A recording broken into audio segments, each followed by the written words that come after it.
कहते हैं कि आजकल के मॉडर्न दौर में अगर कोई शख्स एक कमरे में बिल्कुल तन्हा बैठा है तो वो असल में तन्हा नहीं है, बल्कि उसके साथ एक ऐसी ताकत भी उसी कमरे में मौजूद है जो उसके खाने पीने और सोने के साथ साथ हर हरकत पर नजर रख रही है। ना वो सिर्फ उसकी हरकतों पर नजर रख रही है बल्कि वो ताकत उस शख्स से कई काम भी करवाती है। मजे की बात यह है कि इस इनविजिबल पावर को वो शख्स खुद अपने साथ लाया है और वो कोई और नहीं बल्कि उसका अपना स्मार्टफोन है। बस आजकल के दौर में शायद ही कोई आदमी ऐसा होगा जो सोशल मीडिया से दूर होगा। चाहे कोई सा भी स्मार्टफोन यूजर हो, उसके फोन में ट्विटर, फेसबुक, इंस्टाग्राम और यूट्यूब जरूर होगा। ये सोशल मीडिया अब इतना ज्यादा पावरफुल हो चुका है कि ये एप्लीकेशंस बनाई तो स्मार्टफोन्स के लिए गई थी, लेकिन अब स्मार्टफोन्स ही सोशल मीडिया के लिए बनाए जाते हैं। जैसे जैसे दिन गुजरते जा रहे हैं, सोशल मीडिया की पावर मजीद बढ़ती जा रही है। हत्ता कि world super power United state का प्रेसिडेंट भी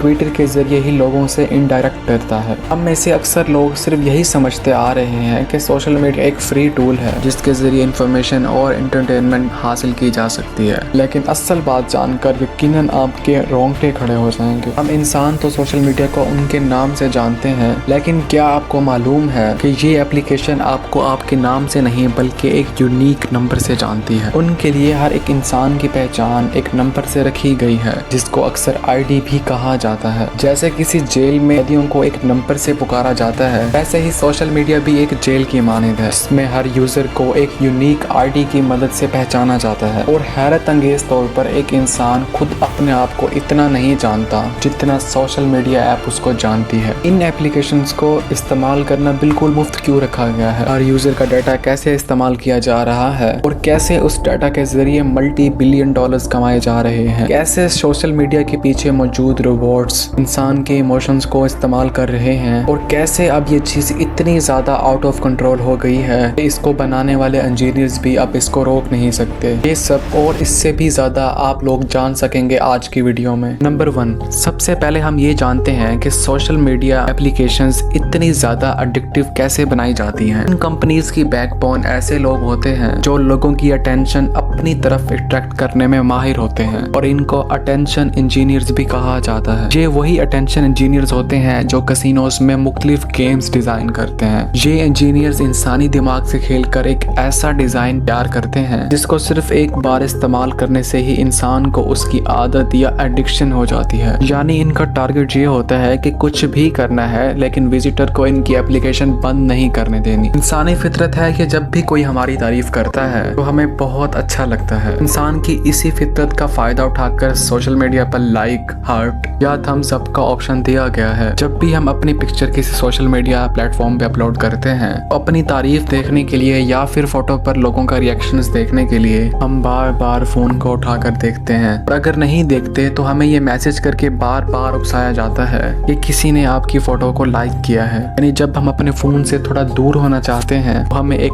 खास प्लान के तहत वापस उसको उठाने पर उकसाया जाता है। लेकिन क्या आपने कभी ये बात नोटिस की है कि क्योंकि इंसान को अपनी बुराई सुनना बिल्कुल भी पसंद नहीं है, इसी वजह से आपको कई सोशल मीडिया प्लेटफॉर्म्स पर डिसलाइक या फिर हेट करने का ऑप्शन ही नहीं मिलेगा। जब हम सोशल मीडिया प्लेटफॉर्म्स इस्तेमाल कर रहे होते हैं तो हमें इस बात का जरा बराबर भी इल्म नहीं होता कि हमें एक प्लान के तहत प्रोग्राम किया जा रहा है। हमारे ना चाहते हुए भी हमारे इंटरेस्ट के फोटोज, वीडियोस और इवेंट्स दिखाए जा रहे होते हैं। ये पूरी कोशिश की जाती है कि हम बस स्क्रॉल करते जाएं और बस वीडियोस देखते जाएं। इसके साथ साथ इंसान की नेचर ये भी है कि वो हमेशा खुद को दूसरे से कंपेयर करता है और खुद को ज्यादा अच्छा बनाने की कोशिश भी करता है। इसी वजह से खुद को मजीद स्टाइलिश दिखाने के लिए सोशल मीडिया पर फोटो फिल्टर्स इंट्रोड्यूस करवाए गए। यानी रियल वर्ल्ड में चाहे कोई कैसा भी हो, सोशल मीडिया पर बेइंतहा खुश दिखना चाहिए। जब हमारे फ्रेंड्स हमारी लाइफ का वही हिस्सा देखते हैं जिसको हमने फिल्टर्स लगा लगा कर अट्रैक्टिव बनाया होता है, तो वो लोग अपनी तारीफ सुनने के लिए हमसे भी ज्यादा अट्रैक्टिव फोटोज लगाने की कोशिश करते हैं। बात अब यहाँ तक आ पहुंची है कि हम अपनी फोटो या वीडियोस पर सिर्फ लाइक पाने के लिए ऐसे ऐसे एक्शंस करते हैं जो हम अपनी रियल लाइफ में करना अफोर्ड भी नहीं कर सकते। और ये सब एक इत्तेफाक नहीं बल्कि एक प्लान्ड प्रोग्राम है जो हमसे करवाया जा रहा है। अब यहाँ एक सवाल सवाल उठता है कि अगर ऐसा होता भी है तो उससे क्या फर्क पड़ता है, आखिरकार हमारा अच्छा टाइम पास हो जाता है। बिल्कुल सही, वाकई सोशल मीडिया अच्छा टाइम पास करवाता है, लेकिन आपको ये जानकर हैरत होगी कि उनका मकसद भी यही है कि आपका अच्छा टाइम पास होता रहे और आप बार बार उनके प्लेटफॉर्म को विजिट करते रहें। लेकिन इस टाइम पास के बारे में मेडिकल साइंस क्या बोलती है, ये जानकर जैसे मुझे शौक लगा था, आप भी वैसे ही हैरान हो जाएंगे। एक्सपर्ट्स का मानना है कि जब भी हम कोई वीडियो या फोटो अपलोड करते हैं तो हमारा दिमाग अपनी तारीफ देखने के लिए हमें बार बार फोन चेक करने पर मजबूर करता है, और जैसे ही हमें वो खास चीज मिल जाती है जिसका हम इंतजार कर रहे होते हैं तो हमारे दिमाग में एक खास केमिकल रिलीज होता है जिसको डोपामिन कहा जाता है। जैसे ही ब्रेन में डोपामिन रिलीज होता है तो हमें खुशी होती है और हम रिलैक्स हो जाते हैं। मेडिकल साइंस का मानना है कि सोशल मीडिया देखने से जो डोपामिन रिलीज होता है उसकी क्वांटिटी उतनी ही होती है जितनी कोकेन इस्तेमाल करने से रिलीज होती है। जब डोपामिन हमारी बॉडी में स्पाइक करता है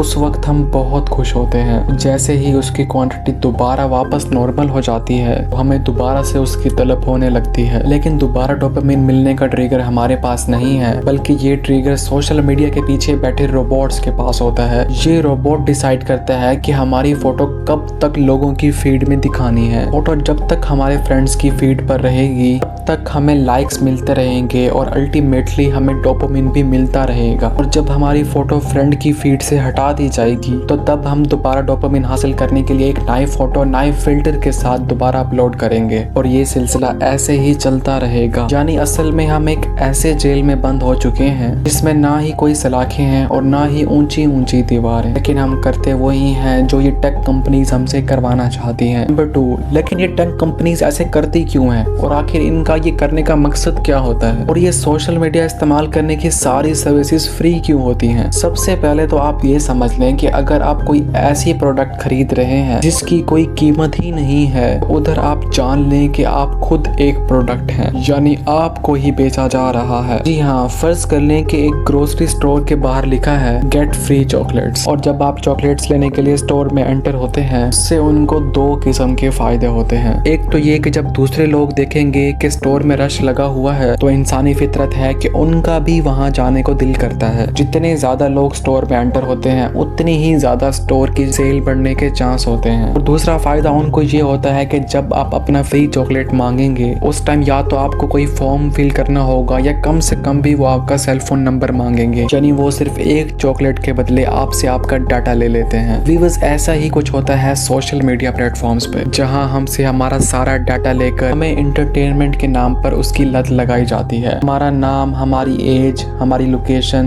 मोबाइल नंबर और इवन हमारा इंटरेस्ट भी पूछा जाता है। हम कहाँ जाते हैं, किसके साथ जाते हैं, कौन से रेस्टोरेंट पे खाना पसंद करते हैं और कौन सी मूवीज देखते हैं, इन सारी चीजों का डाटा इस्तेमाल करके हमें हमारे इंटरेस्ट के हिसाब से एडवर्टाइजमेंट्स दिखाई जाती हैं। इन एप्लीकेशंस के पीछे मौजूद हजारों नहीं लाखों कंप्यूटर यही डिसाइड कर रहे होते हैं कि इस वक्त हमें कौन सी वीडियो दिखाई जाए ताकि हम उसमें घुसते चले जाएं। गलती से भी कोई फोटो लाइक हो जाए तो ये आर्टिफिशियल इंटेलिजेंट रोबोट्स में उसके रिलेटेड वीडियोस या फोटोज दिखाना शुरू कर देते हैं। जितना ज्यादा टाइम इन एप्लीकेशंस पर गुजारते जाएंगे उतना ही ज्यादा उनको फायदा होता जाएगा। नंबर 3, एक नई बीमारी। मेडिकल एक्सपर्ट्स ने पिछले कई सालों में एक अजीब सी बीमारी नोट की है और इस बीमारी को सोशल मीडिया डिप्रेशन का नाम दिया गया है। अमेरिका में लाखों नौजवान लड़के और लड़कियां इस बीमारी में पाए गए हैं। डॉक्टर्स का मानना है कि जब हम दूसरों की लाइफ का फेक पार्ट सोशल मीडिया पर देखते हैं तो हम खुद को उनसे कंपेयर करते हैं। हम खुद को एक ऐसे इंसान से कंपेयर करने लग जाते हैं जो अपनी लाइफ का सिर्फ 1% हिस्सा दिखाता है और बाकी 99% हिस्से छुपा रहा होता है। नौजवान फीड देखते जाते हैं और लोगों की 1% लाइफ को अपनी लाइफ से कंपेयर करते जाते हैं। इससे उनको एंजाइटी डिसऑर्डर और डिप्रेशन जैसी बीमारियां बहुत छोटी एज में ही घेर लेती हैं। कई नौजवान जब ये बर्दाश्त नहीं कर पाते तो वो सुसाइड भी कर लेते हैं। क्या आपको पता है कि सिर्फ सोशल मीडिया के आने के बाद सिर्फ अमेरिका में सुसाइड का रेशो 151% बढ़ चुका है और जो मजीद बढ़ता जा रहा है। जिन इंजीनियर्स ने सोशल मीडिया के प्लेटफॉर्म्स पर दिन रात मेहनत करके ये रोबोट्स तैयार किए थे, उनका कहना है कि हमें खुद इस बात का इल्म नहीं था कि ये चीज एक दिन इतनी भयानक शक्ल इख्तियार कर लेगी। अब ये मामला इतना ज्यादा आउट ऑफ कंट्रोल हो चुका है, इतनी ज्यादा नेगेटिविटी फैल चुकी है कि इसको अब अनडू करना बिल्कुल पॉसिबल नहीं नहीं है। उम्मीद करता हूँ मेरी ये वीडियो भी आपको बहुत पसंद आई होगी। वीडियो पसंद आई हो तो चैनल को सब्सक्राइब कर देना।